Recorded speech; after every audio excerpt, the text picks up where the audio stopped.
അങ്ങനെ ഒരുപാട് പ്രതിഷേധങ്ങളുണ്ടായി. പ്രതിഷേധങ്ങൾ ഇപ്പോഴും തുടരുന്നു. അതിനിടെ പഞ്ചായത്തിലെ ഒരു റോഡ് ഉദ്ഘാടനവുമായി ബന്ധപ്പെട്ട് രാഹുൽ മാങ്കൂട്ടത്തിൽ അവിടെ എത്തി നാടമുറിച്ചു. അവിടെ ഉദ്ഘാടന ചടങ്ങിൽ പങ്കെടുക്കുന്നു. അങ്ങനെ രാഹുൽ മാങ്കൂട്ടത്തിൽ പതിയെ പതിയെ പൊതുരംഗത്ത് പൊതുപരിപാടികൾ സജീവമാകുന്നു. ആദ്യം ആരെയും അറിയിക്കാതെ ഒരു രാത്രി KSRTC ബസിന്റെ ഉദ്ഘാടനം ചെയ്തു. പിറ്റേന്ന് കുറച്ച് ദിവസങ്ങൾക്ക് ശേഷം പോളിയോ വാക്സിനുമായി ബന്ധപ്പെട്ടൊരു വാർഡിൽ നടന്നൊരു ചെറിയ പരിപാടിയിൽ പങ്കെടുത്തു. അതിനപ്പുറത്തേക്ക് അത്യാവശ്യം ആൾക്കൂട്ടമുള്ള മറ്റൊരു പൊതുപരിപാടി, അതാണിപ്പോൾ രാഹുൽ മാങ്കൂട്ടത്തിൽ റോഡ് ഉദ്ഘാടനവുമായി ബന്ധപ്പെട്ട് സംഘടിപ്പിച്ചത്. അവിടെ പങ്കെടുത്തത് ഉദ്ഘാടനം കഴിഞ്ഞ് നാടമുറിച്ച് അവിടെ പൊതുവേദിയിൽ സംസാരിക്കുന്നതിന് വേണ്ടി തയ്യാറെടുക്കുകയാണ്. ഉദ്ഘാടന വേദിയിലിരിക്കുകയാണ് രാഹുൽ മാങ്കൂട്ടത്തിൽ. അതേസമയം കടുത്ത പ്രതിഷേധം BJPയുടെയും DYFIയുടെയും ഭാഗത്തുനിന്നുണ്ടായി.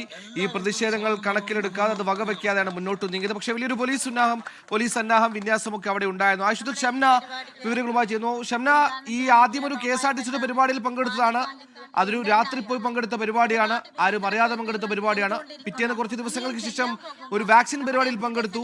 ഇതിതാ മൂന്നാമത്തെ പരിപാടി, അത് പോസ്റ്റർ ഒട്ടിച്ച് ഫ്ലെക്സ് അടിച്ചുള്ള ഒരു പരിപാടിയാണ്. അതായത് ആളെ വിളിച്ചുകൂട്ടി തന്നെ പങ്കെടുത്ത പരിപാടിയാണ്. പ്രതിഷേധം മുന്നേക്കൂട്ടി അറിഞ്ഞതാണ്. അത് കണക്കിലെടുക്കാതെ അവിടെ എത്തുന്നു.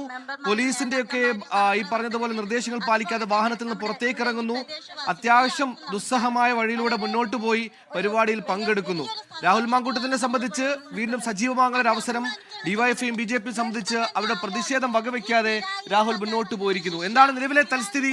പ്രവർത്തകർ, പ്രതിഷേധക്കാർ ഇപ്പോഴും തുടരുകയാണോ? എന്താണ് അവരുടെ ഒരു നിലപാട്?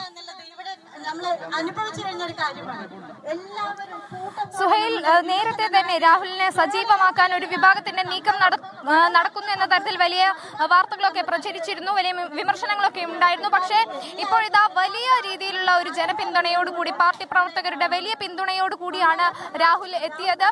അതായത് ഇത് താരതമ്യേന വളരെ ചെറിയ ഒരു റോഡാണ്, ഒരു സാധാരണ പഞ്ചായത്ത് റോഡിന്റെ നവീകരണം മാത്രമാണ്. ആ നവീകരണ ഉദ്ഘാടനമാണ് ഇപ്പോൾ നടക്കുന്നത്. പക്ഷേ അതിന് ഇന്നിവിടെ ലഭിച്ച ജനപിന്തുണ, ഒപ്പം തന്നെ രാഹുലിന് ഒപ്പം മുദ്രാവാക്യം വിളിച്ചു വരുന്ന പ്രവർത്തകർ, ഇതൊക്കെ രാഹുലിനെ വീണ്ടും മണ്ഡലത്തിൽ സജീവമാക്കാൻ പാർട്ടിയും ഒപ്പം തന്നെ ഈ പ്രവർത്തകരും ശ്രമിക്കുന്നു എന്നതിന്റെ ഉദാഹരണം തന്നെയാണ്. എന്തായാലും കഴിഞ്ഞ ദിവസങ്ങളിലൊക്കെ, കഴിഞ്ഞ 5-ാം തീയതിയായിരുന്നു KSRTCയുടെ ഉദ്ഘാടനത്തിന് വേണ്ടി രാഹുൽ മാങ്കൂട്ടത്തിൽ MLA എത്തിയത്. പക്ഷെ അത് രാത്രിയിൽ നടന്ന ഒരു പരിപാടി, അതീവ രഹസ്യമായി.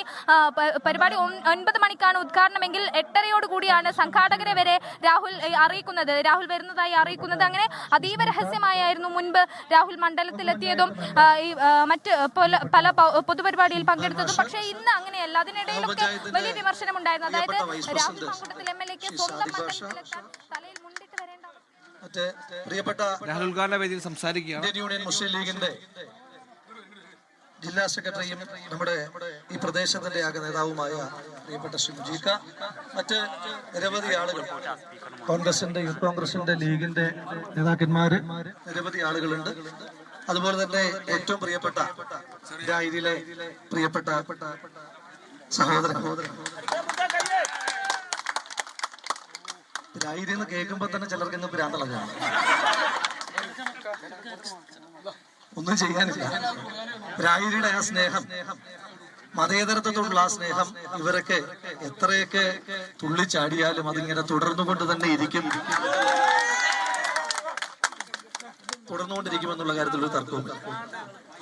രായിരി എണ്ണി കഴിഞ്ഞു, മുനിസിപ്പാലിറ്റി എണ്ണി കഴിയുമ്പോഴും, കണ്ണാടി എണ്ണി കഴിയുമ്പോഴും, മാത്തൂർ എണ്ണി കഴിയുമ്പോഴുമല്ല ഐക്യ ജനാധിപത്യ മുന്നണിയുടെ മതേതരത്വത്തെ ചേർത്ത് പിടിക്കുന്ന ആളുകളാണ് ഈ നാട്ടിൽ നിന്ന് കടുത്ത വർഗീയ പ്രചരണങ്ങളെ അതിജീവിച്ചുകൊണ്ട് എല്ലാ കാലത്തും ജയിച്ചു പോകും. നമ്മുടെ മണ്ണിന് ഒരു പ്രത്യേകതയും, അതെല്ലാ കാലത്തും വർഗീയതയെ ചെറുത്ത് തോൽപ്പിച്ച് മതേതരത്വത്തെ ചേർത്ത് പിടിക്കുന്ന നാടാണ്. ആ മതേതരത്വത്തെ ചേർത്ത് പിടിക്കുമ്പോൾ തന്നെ ഈ നാട്ടിൽ വികസനം എത്തിക്കുക എന്നുള്ളത് നമ്മുടെ ഓരോരുത്തരുടെയും ഉത്തരവാദിത്വമാണ്.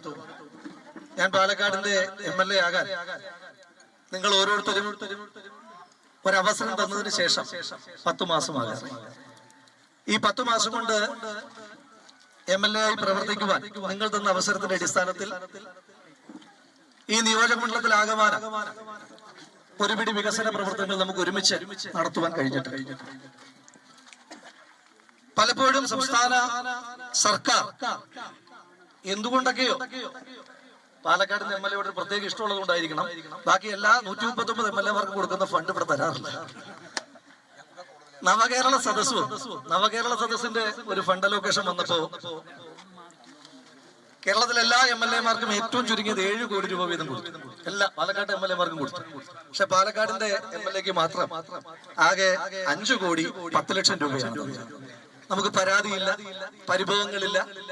ആ 5 കോടി 10 ലക്ഷം രൂപ നവകേരള സദസ്സിന്റെ ഒരു പ്രത്യേക ഫണ്ട് എല്ലാ MLA-മാർക്കും കൊടുത്തപ്പോ ആ ഫണ്ട് വെച്ച് നമ്മൾ ഒരു പദ്ധതി നടപ്പിലാക്കുവാൻ തീരുമാനിച്ചത് നമ്മുടെ മേലാമുറി തൊട്ട് കൊടൂര് വരെ നീണ്ടു നിൽക്കുന്ന ഈ ഒറ്റ സ്ട്രെച്ച് പിരാരി പഞ്ചായത്തിനെ മുഴുവൻ കവർ ചെയ്യുന്ന നമ്മുടെ ഏറ്റവും പ്രധാനപ്പെട്ട റോഡിന് വേണ്ടിയിട്ടാണ് നമ്മൾ 5 കോടി 10 ലക്ഷം രൂപ മാറ്റിവെച്ചത് എന്ന് സന്തോഷത്തോടു കൂടി പറയുവാൻ ആഗ്രഹിക്കുന്നു. ആ 5 കോടി 10 ലക്ഷം രൂപ വെച്ച് നമ്മുടെ പിരാരിയുടെ ഹൃദയഭാഗത്തൂടെ കടന്നു പോകുന്ന ഈ റോഡിന്റെ ഇരുവശങ്ങളും സൗന്ദര്യവൽക്കരിച്ച് അന്താരാഷ്ട്ര നിലവാരത്തിലേക്ക് സൈക്കിൾ ട്രാക്കും അതുപോലെ തന്നെ നടപ്പാതയും അതുപോലെയുള്ള ബ്യൂട്ടിഫിക്കേഷൻ പ്രോസസ് അടക്കമുള്ള കാര്യങ്ങളുമായി 5 കോടി രൂപയ്ക്കാണ് നമ്മൾ അതിനെ സൗന്ദര്യവൽക്കരിക്കുവാനായിട്ട് മുന്നോട്ട് പോകുന്നത്. ലോകത്തെവിടെയായാലും ഏത് സമയത്തും 24 വാർത്തകളും ഓഗ്മെന്റഡ് റിയാലിറ്റി പാക്കേജുകളും എക്സ്പ്ലെയിനറുകളും വിശദമായി കാണാൻ ഞങ്ങളുടെ യൂട്യൂബ് ചാനൽ നിങ്ങൾക്ക് സബ്സ്ക്രൈബ് ചെയ്യാം.